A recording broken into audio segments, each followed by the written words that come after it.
Say thank you. It is a privilege and an honor to be in front of you all today. And thank you, Ellevate, so much for all of the wonderful work that you all are doing.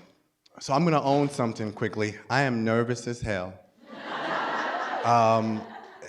There is nothing more humbling for me to try to stand in front of a group of women and try to offer something new, something different, something insightful around this idea of feminism, because you all will always know more than I will.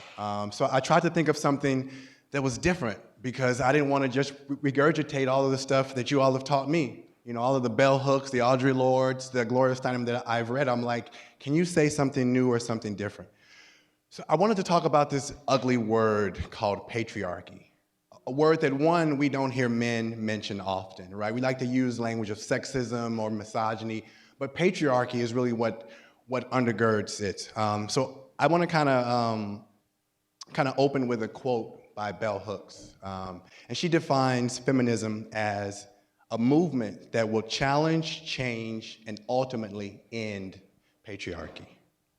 So you guessed it, I'm talking about patriarchy.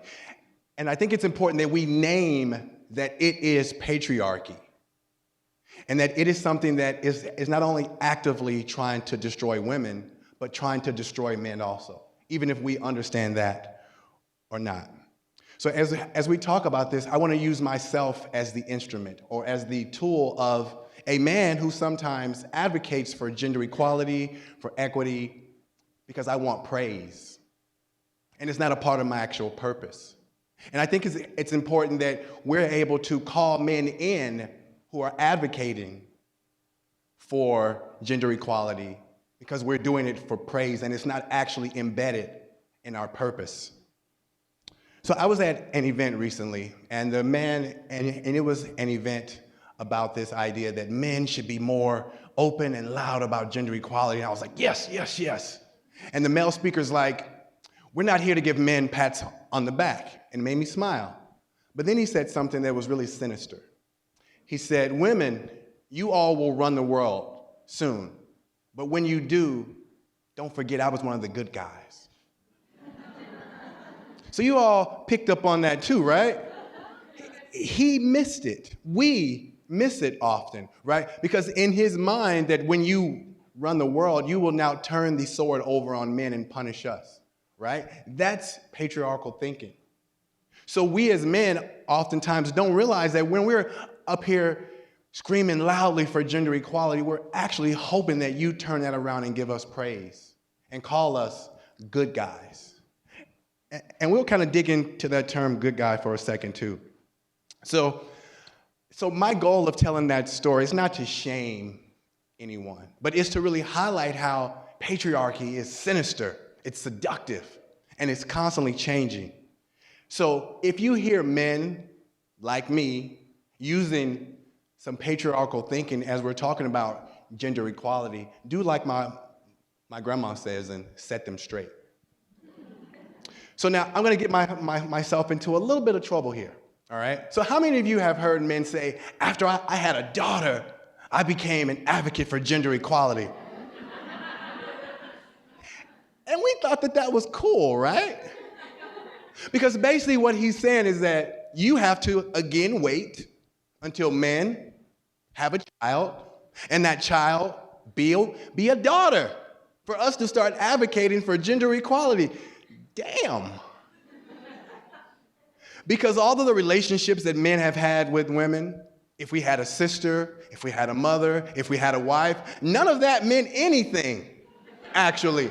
It was when we had a daughter and we wanted to protect her. Patriarchy. It's seductive. It moves, it morphs into so many different things, because we men have been taught that we are to be a provider, a protector. That's what patriarchy says. So when we say, I had a daughter and now I'm going to fight for gender equality, what I'm really saying is I'm going to protect my daughter. I'm going to protect my daughter. Patriarchy. Sinister. Very, very sinister.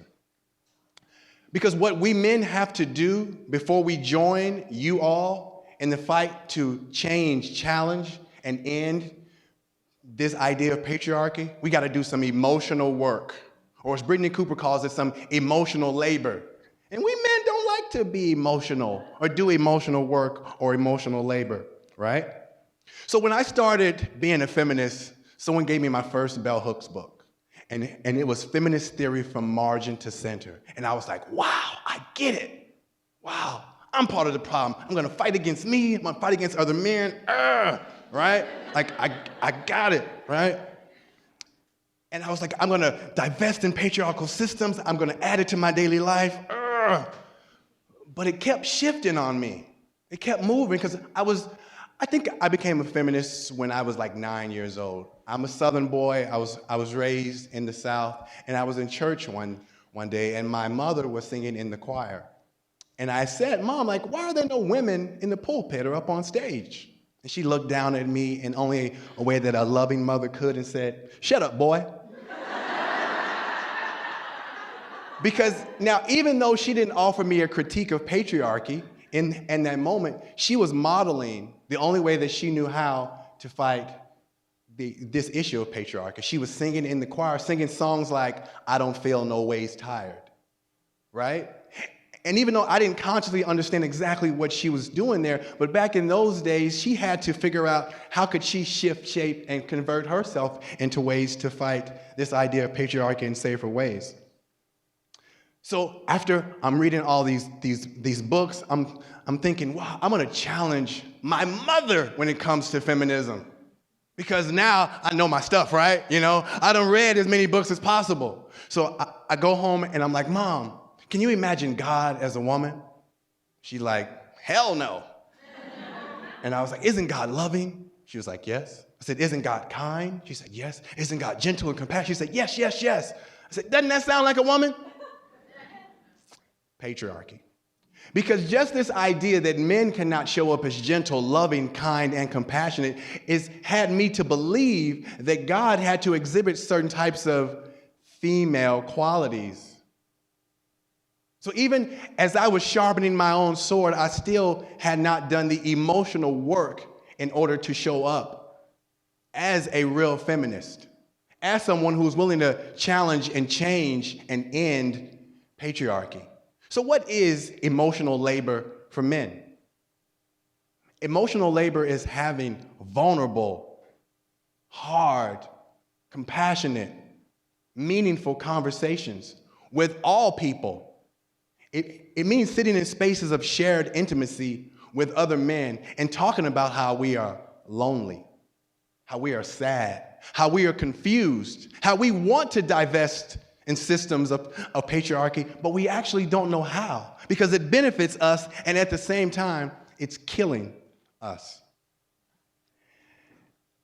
And we have to also own that our ego has been nurtured by patriarchy, that we're so fragile and we're so insecure. And there was a quote by my friend Akiese Lamone that I think really articulated who I was in those moments. He says, most of me was an opportunistic coward in search of instant deliverance. That's what I was, because I wanted praise. I was an opportunistic coward who wanted immediate gratification for saying that I was fighting to end a system that was actively destroying myself and women. So I say all of that for you all to know that we're trying. And that you all have to not be afraid that when you see someone like myself actively fighting on your behalf, but you feel that twinge of patriarchy there, call us in. Call us in. Because we are struggling to do that emotional work that has to be done in order for men to understand what true feminism is and how we end patriarchy. Because there is no such thing, as Bell Hooks says, as a safe space. There are safer spaces. And we as men have to stand in the circumstance of risk more. Because you as women have been standing in a circumstance of risk your whole life just by virtue of waking up. So how do we stand in a circumstance of risk? We have to let our ego die. We can't kill our ego, because that practice of violence is a form of what patriarchy lives off of. We have to actually let our ego die. We have to, again, do that emotional work, that vulnerable work, that standing in the circumstance of risk, standing in front of you all and say, I will get a room full of men to talk about these issues. I am sick and tired of talking to a room full of women about feminism. I'm exhausted.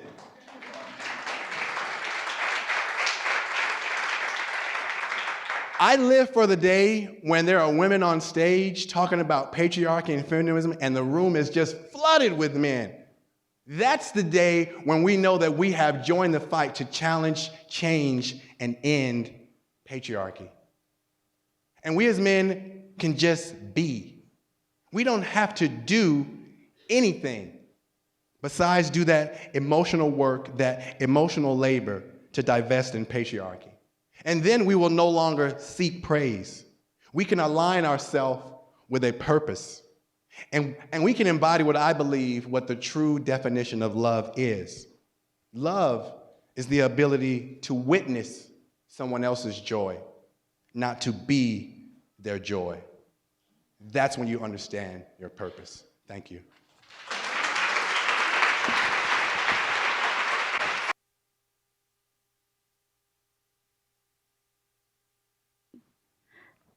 Thank you so much, Wade, and thank you so much for all of your support to everything that we do at Ellevate.